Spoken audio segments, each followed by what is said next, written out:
man Birima Ndiaye.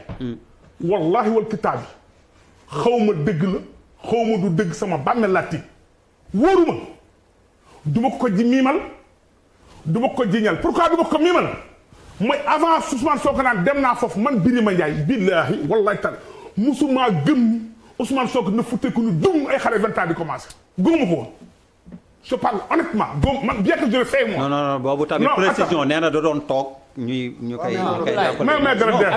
mais après ma prouver le contraire moi j'ai eu la chance.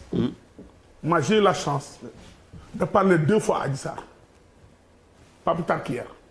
fan wax naa ak moom téléphone. fan téléphone.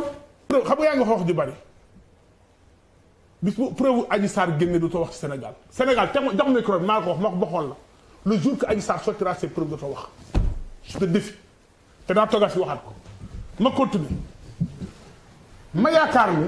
wóolu nga sa man du wóolu.